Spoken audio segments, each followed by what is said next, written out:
Thank you for joining us at this time. You're watching News Analysis. The top stories. Inspector General of Police Olukayode Ogbetokun orders restriction of movement ahead of Saturday by-elections. Nigeria Union of Local Government Employees appeals to federal government to stop the Navy from destroying a refining site in the Niger Delta. President of the Association of Bureau de Change of Nigeria, Aminu Gwadabe, urges Central Bank of Nigeria to tap into the strength and the network of BDC operators to strengthen the Naira. Details of this and more after the break. You join us again.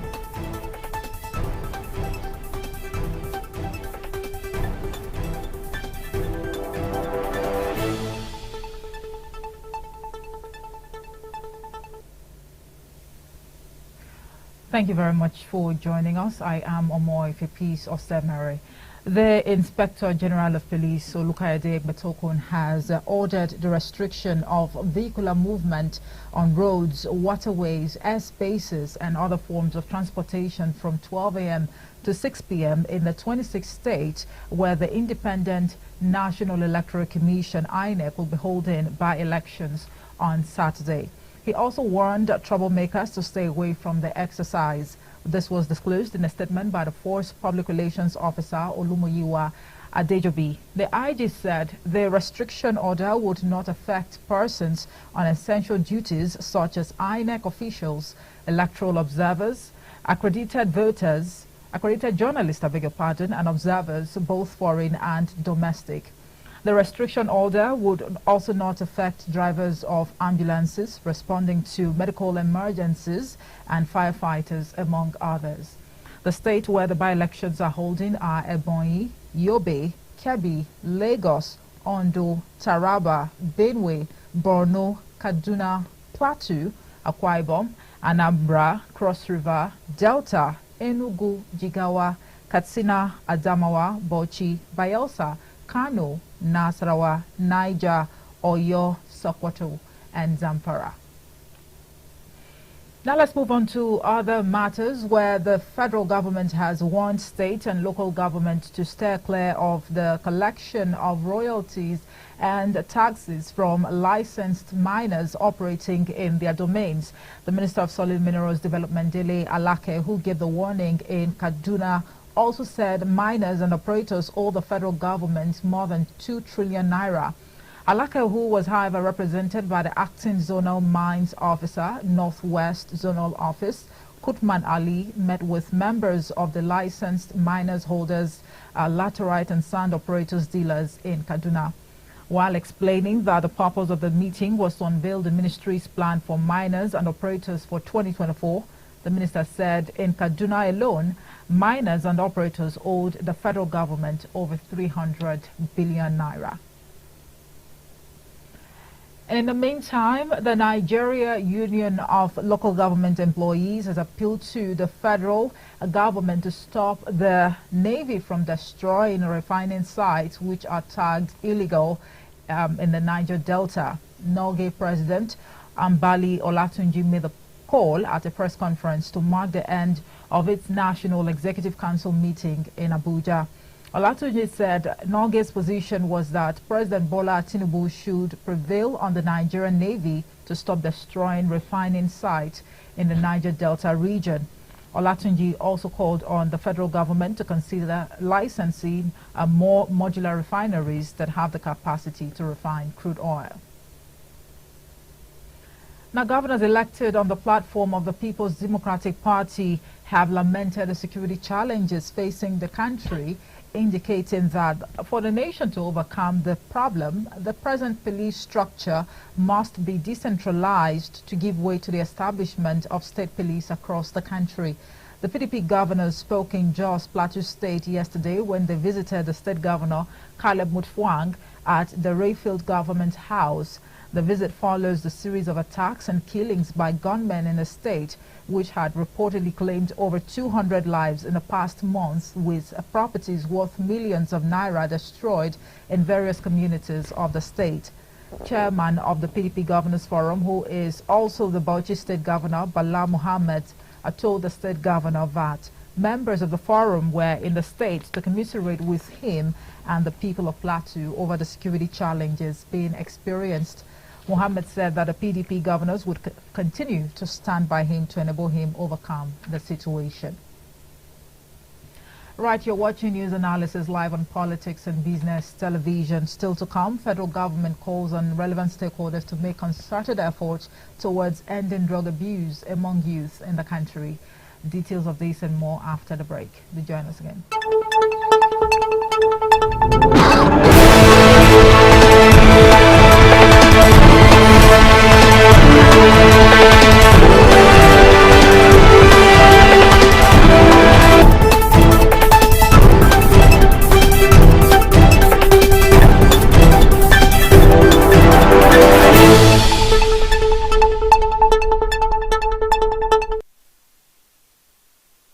You're just joining us. This is news analysis live on Politics and Business Television. Now, the federal government has called on relevant stakeholders to make concerted effort towards ending drug abuse among youth in the country to prepare them for employability, entrepreneurship, and becoming future leaders.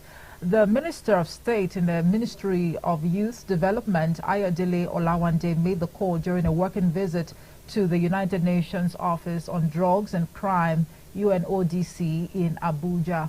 Olawande said that the ministry was planning to establish an institution that will be known as the Nigerian Youth Academy. He said in the institutions, youth would be taken through some training to engage them in meaningful ventures in order to avoid the temptation of drug abuse and crime. The minister said that lack of engagement, unemployment, and the skill gap have led to an increase in the consumption and abuse of drugs among the youth. Now, the Association of Bureau de Change Operators of Nigeria, the president, Aminu Gwadabe, has urged the Central Bank of Nigeria to tap into the strength and network of BDC operators to strengthen the Naira. Gwadabe, who spoke with a national daily, said given the enormity of the forex challenges, the Apex Bank needed to allow the BDCs play their role in the economy. On Tuesday, the Naira reportedly fell to a record low of 1,482 to the dollar on the official market. Naira had closed 1,348 against the greenback on Monday after the FMDQ Security Exchange reviewed the methodology used for the calculation of its rate.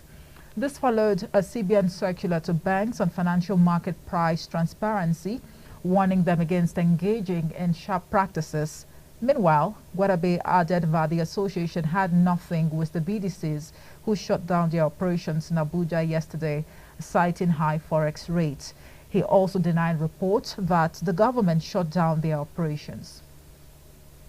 Now, amid its fresh moves to stabilize the nation's volatile exchange rate, the Central Bank of Nigeria, CBN, yesterday ordered deposit money banks to sell their excess dollar stock latest February 1st, 2024, which was yesterday. The CBN, which made the disclosure in a new circular released on Wednesday, also warned lenders against hoarding excess foreign currencies for profit. According to officials, the central bank believes some commercial banks hold long-term foreign exchange positions to enable them profit from the volatile movement of exchange rates. The new circular introduces a set of guidelines aimed at reducing the risks associated with these practices. In the circular titled Harmonization of Reporting Requirements on Foreign Currency Exposures of Banks, the CBN raised concerns about a growing trend of banks holding large foreign currency positions. This circular came barely 48 hours after the CBN warned banks and FX dealers against reporting false exchange rates, among others. The new development also came on the heels of the adjustment of the methodology used for the calculation of a nation's official exchange rate. Now, with an FX backlog estimated at over $5 billion, how well has the Naira fared since the unification of exchange rates? Now, we also understand that the governor of the Central Bank of Nigeria, Olayemi Cardoso, is expected to appear before the Senate next week, Tuesday, on the state of the economy and, of course, the free fall of the Naira in the forex markets. Joining us now to discuss this researcher at Eco Analytics, Adefolarin Olamilekon. Good afternoon to you. Thank you so much for joining us. Thanks for having me. A very good afternoon to all our viewers. Right. So much has been going on with a lot to take in, and it appears this is no longer news. When you talk about the free fall of the Naira and all of the crisis going on in that space at the moment, of course, we understand the CBN governor has been summoned by the Senate, to appear before the Senate next week to perhaps give a candid and explicit explanation as to why the Naira has continued to depreciate amidst truckload of policies, one would say, because a lot really has been, introduced. Came into, but it appears all of these policies, have actually left us with little or nothing to write home about. But let's start by, looking at the journey so far since the president declared the harmonization of exchange rates. I think, interestingly, it was something that most of us really thought it going to be something that would change the narrative around our economy, particularly the forex market. I think I was the first of newspaper columnists that wrote about 2 columns around the floating of the Naira, the liberalization of the forex market, as well as the bringing all multiple market price of forex together according to the government. And I made mention that one of the key things that the Naira will need at this point in time is a sound productivity to back it up. And we went further to also highlight that even apart from some productivity to back it up, government also need to carry out disciplinary measures, sanction, in a way that people who are in that particular sector can understand that the government is not playing and the government is serious about the forex market of Nigeria. But here we are, the same challenges that the previous administration faced from 1999 pertaining to how to ensure that the Naira is stabilized, the Naira is stable, the value of the Naira is better, and the power parity in terms of exchange between the goods that Naira can afford is also good. We have come back to the same problem again because the government have not been able to sit down to look at the problem within the sector of the players, the stakeholders in that sector. That's why when you are reading out and you said FMDQ have come out with another regulation, another calculation, I was just laughing. Yeah. It's just form of if you don't understand this sector very well, you think that there's actually any magic. There's no magic there. It is just human manipulation of the system. And we must tell ourselves the truth. We are in debt.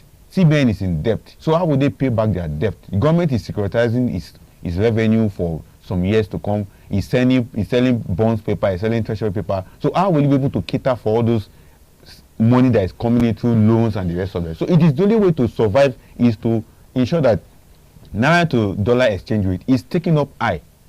IMF won last year that how could we devalue our Naira to close to 40%? Now it's about 80, going to 100 officially. So government need to begin to answer us when we put our questions to them. Why are you taking this up from 900 2 days back to 1,400 Naira officially? Okay, so when you talk about the factors necessitating the free fall of the Naira, you recall also in 2021 when the federal government actually clamped down, on activities of these, BDC operators. Would it be right to say that the crisis or the chronicles of the Naira right now can be traced back to that time under the previous administration? Remember? Definitely, go even beyond that time. The problem is between the government and the players.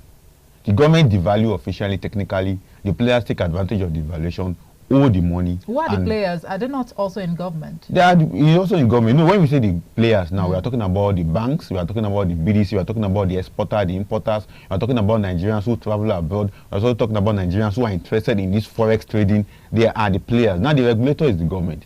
So when the regulator thinks that, okay, you need to devalue, it takes it up from 450 when Buhari left it to 750. Now from 750 to 900. Now from 900 it's going to 1,000 Naira, 1,400. You ask us, why this devaluation technically? Okay, let me ask you this question. When you take a look at the currency market, the operations within the currency market here in Nigeria, we have the official market and we have the parallel market. Exactly. Is that how it is in other climes? It's not. There's just single market. The parallel market, is that the bane of the currency or the Naira at this point? It's from both. The official market is causing the uncertainty within the parallel market, and the parallel market now ejects the uncertainty into the entire economy. How does it happen? Now, government is selling for 750. You go and get there, and the government created a particular window they call iron window, whereby you can bring, if you are an exporter, you have some dollar, bring it and sell it and make some gains. Then if you're an importer, you buy from them. Then you add the cost on your product. Now, this set of people buy within that market. Then some of them take it to the parallel market, because the parallel market the government is not supplying the parallel market. It's only supplying the official market. Now, who is feeding the parallel market? It is this set of people within the official government window feeding the parallel market. And the parallel market have to make gains. And that's why the likes of BTC comes in. When CBN give dollar to the BTC some years back, they'll tell you within the margin of 10, 20 naira gain. Now, it has gone beyond that. And that's what is happening currently. So when they get it cheaply, either at the FMDQ calculation or their latest mode of calculation, and they bring it out to the open market whereby we have the black market, everybody can sell for gains. And you ask yourself, why is it that government cannot have a control over its own, then the ones that goes out of it? It is because the government is also complicit in administering the forex market. All right. Now, we also understand that there is an FX backlog estimated at over $5 billion. Plus, the BDC operators had to shut down operations yesterday. How do you juxtapose, these scenarios? Who are the people who were supposed to collect the 5 billion backlog? CBN released 500 million on Tuesday. They released 700 million 2 weeks ago. Now, let me give a scenario. All the people that are in the line chain of that backlog, some of them have gone to black market to buy their dollar. They didn't wait for the government again. They didn't wait for the CBN again. When they make their request through the APAQ paper, where the form you fill to get your dollar from the bank. Now the bank delay you for like 6 months, you did not get your fare. Will you continue to wait for the banks? You go out and get. Now, the calculation they are giving us is the total number of people who have applied to the banks to collect dollar. But many of them in that category have left. Many of them, they have already imported whatever they want to import. Some of them have gone to the school they want to go. Some of them have gone for the medical terrorism. Everybody have gone. Now, the backlog now is what the banks are now collecting. That's why you see that in the circular bank, CBN now want that banks should not hold that money they have given to them. They should sell it out, because they already understood that the banks are the ones bringing these challenges into us. Because if you check the calculation that the banks, you own the dollar rate in terms of the dollar asset that the banks are having. 3 banks alone that was mentioned are having over 1.38 trillion naira if you convert it to naira as dollar with them. Now, the one they are owing as debt is lesser than the one they are owing as resources. Okay, so these banks are the major round trippers we have right now. They are now. From which channels does the dollar go into the Nigerian economy? It is from the banks. It is from the bank. Even the IMF window that we are talking about, it is still the banks that will help the exporter and importer to sell off or to give out his dollar or give out his yuan or give out his pounds. What it is the bank. Okay, so the directive to sell off excess dollars, how realistic is it? They have to. But I doubt. Will it help? It will help, but at the end of the day, the banks also want to make profit. That's why you see them declaring banks is not selling pure water, they are not selling polybag, they are not selling. So the only thing they can make money from is paper, signing MOU for you, helping you to do some off service on your forex or whatever. That's why they make money, and that's why the excesses come in. So now for them to sell all, that means they have to obey CBN. But I doubt if they can do that, because the chain line, the value chain line of how forex enter into Nigerian economy is this. The headquarters is the one that receives the dollar from CBN. The branches where you and I will go and apply, they may not get it, depending on how the bank manager will fight and make sure that his zonal manager get him the dollar. Okay, you are an economist, exactly. And of course, one would say that you are better abreast with all of these happenings within, the currency market. Exactly. Now, round tripping, is it a financial crime? Round tripping is a sabotaging financial crime. So why is it difficult for the EFCC to go after these people that are round tripping? Who is doing round tripping? These ordinary people that are doing round tripping. They are not ordinary people. They are not ordinary men and women doing round tripping. The owner of BDC, are they spirits? They are not spirits. They are back. After all, see, last year, between June and June to August last year, EFCC go around arrested all the people they want to arrest. Where are they? Have they not been released? So could it be that was done to just, The issue is this. Since 1986, when we buy the product of IMF and introduce second-tier market. What does second-tier market mean? Foreign exchange market, FMDQ. When we allow that to enter our economy, we look back before in the 70s, in the 60s. Do we have anything like second-tier market, foreign exchange market? We don't have it.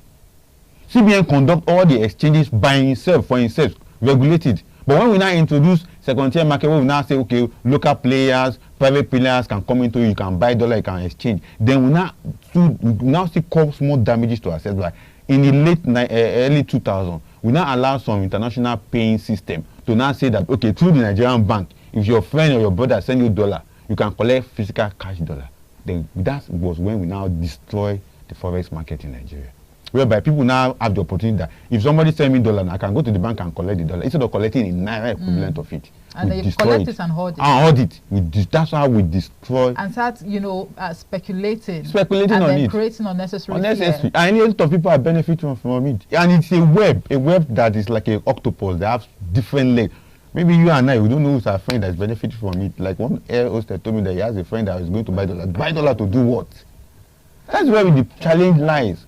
And for me, I've been able to understand it's not the problem of supply. It is not the problem of supply. CBN have been, consistently, there is a data of CBN is feeding dollar to save the Naira. Okay. Now that, we have this scenario where the economy is almost, dollarized, if not completely dollarized, how best do you think this trend can be addressed? It can only be addressed if the federal government is serious about it. It's really shocking to know that there are schools in this country that actually, do their transactions in dollars. Definitely, they are.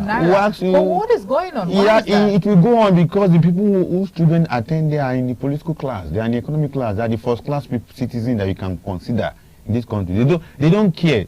That is just the simple language. But if the federal, how was the Nigerian forex managed? How was the CBN managing our currency? Apart from these other excuses that we normally give, even though I'm one of those people that normally say, okay, because we are not producing. We have begun to understand, it is not because we are not producing. It has just become a cartel of businesses for some individuals and people. So that when you have dollar, you convert your Naira into dollar, you keep it for some time, you bring it out when you need it. Why is it like that? Is that what they call soft work? It's a relaxed work. Okay. You just sit in the comfort of your sitting room, bedroom, or wherever, and just monitor events. In that space, then just everything comes to you. It's really sad, one would say. But as it is, there are now speculations that we could also have a situation where the Naira will trade at 2,000 Naira to the dollar if care is not taken. It will get to that. You know why it will get to that? People who are waiting at the corridor of when the FMDQ and the likes of the CBN, the likes of the IIE window make their finish their manipulated calculation, definitely somebody else want to make the manipulated calculation on his own. What it might mean is this. Now the CBN have made its own calculation. Why did the CBN make this calculation that you got to 1,400 at the FMDQ? A lot of debt is hanging on CBN. That $500 million they gave out 2 days back, the $700 million they gave out 2 weeks ago, where did they get it? They borrowed it. So they have to pay interest on it. And the only way to pay interest on it is to sell, to use plenty Naira to get $1. And how would they get that plenty Naira? They ask Nigerians to pay for it. If you need dollar, you pay more Naira for it. And the interest of it is that you pay back. So that's why I normally ask the question, what is the margin of the profit that CBN is making on every dollar that is selling? As it stands now, it's over 1,000 Naira. Because in my own understand, if we are to look at it, calculatively in a way that we can justify it, the Naira to dollar is not supposed to be more than 400 Naira. But because of the debt on CBN, the securitization, the DMO and the rest of them, they have to make a way to pay the interest of those loans. Is it possible for us to get to that point where the Naira would trade, let's say, at 400 against the dollar? It's possible when we stop borrowing, when we stop securitization, when we stop selling our treasury paper, when we stop using OMO or open market operation. When you say when we stop borrowing, I think you had once advocated, or you had once said borrowing is not a crime. Definitely, right? It's not a crime. When so why do we stop borrowing? But this time we are borrowing to feed some people. We are not borrowing to put in concrete expenditure. Especially when CBN borrows. When CBN borrows foreign currency, it is not a good economic principle. It is not a good monetary principle. It goes against your balance of trade deficit. You want to correct your balance of trade, because what CBN is trying to do is to correct our balance of trade deficit by borrowing to keep the Naira afloat. But you don't borrow to keep the Naira afloat. You keep productivity high. You reduce the level of your borrowing. And you ensure that the people who are into services, into production, are working. But a lot of people who are collecting that dollar are just borrowing it and using it for trade. Okay, so now the free fall of the Naira, what does it portend for, the group of Jakba associates who are desperate to leave the country? Definitely, they will pay. Good time for them. They will pay more money to buy more tickets. Okay, so this is going to kind of like discourage. Exactly. It will discourage you. They will look for more money. Right? Last I was discussing with someone. They will I said, you spend up to 5 million Naira to travel out of this country now. He said yes. He said he's ready to do that. Now that kind of person, I should be ready to spend like 7 million, because the higher the way the Naira is falling, Yeah. the higher the price ticket for your air ticket, even the money you spend over there. So for me is that the government must find... So the free fall of the Naira has a little bit of advantage. Is that it? It has on Japa people. Yes, to discourage people from it will discourage them because they already made up their mind to go. They already made up their mind to leave. All right, our time is fast spent. You know, of course, you are aware that the Senate has summoned, the CBN governor to appear before it on Tuesday to give, explanations and also to see how all of this crisis can, be addressed. What new conversations are you expecting to emanate from that meeting? If he is to face the Senate and tell them the truth, tell them they should stop approving loans for the president. If he is to tell them the truth, he will tell them to stop approving loans for the president. Then the Senate will also tell him to stop borrowing to save the Naira. That is the truth. All right. So you're optimistic. Let me not even use the word optimistic. You also have the fears that if care is not taken, we might have a situation whereby the Naira will be sold at 2,000 Naira against the dollar. It will get there. You know why? Naira is now an item to be picked on the shelf to sell and resell, to buy and rebuy. Simple. All right, my guest here says the only way out of this crisis, if the CBN governor appears before the Senate next week, is to tell them to stop approving, those outrageous, loan proposals.